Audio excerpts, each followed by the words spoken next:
I have been really taken by TikTok. Yep. I'm just like, it's dangerous. bad, it's dangerous for me, but it's so specific to the things that I care about. Yep. And I find myself buying a lot of things because I saw it on TikTok.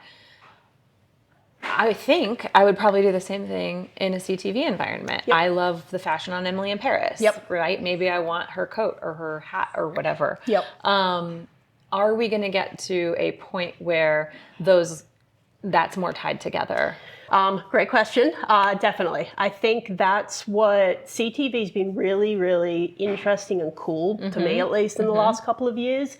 And I think we're starting to see the really cool ideas people had maybe a year and a half ago come to a scalable reality here, where it's really using it sort of CTV is playing with condensing the funnel, because video's always been that awareness play, but with things like interactive ads, QR codes, shoppable units, it's I can watch Emily in Paris, that can pop up, I can click on it and buy it straight away. Totally. And it makes that whole journey of having a consumer consider the product and then purchase it go a lot quicker.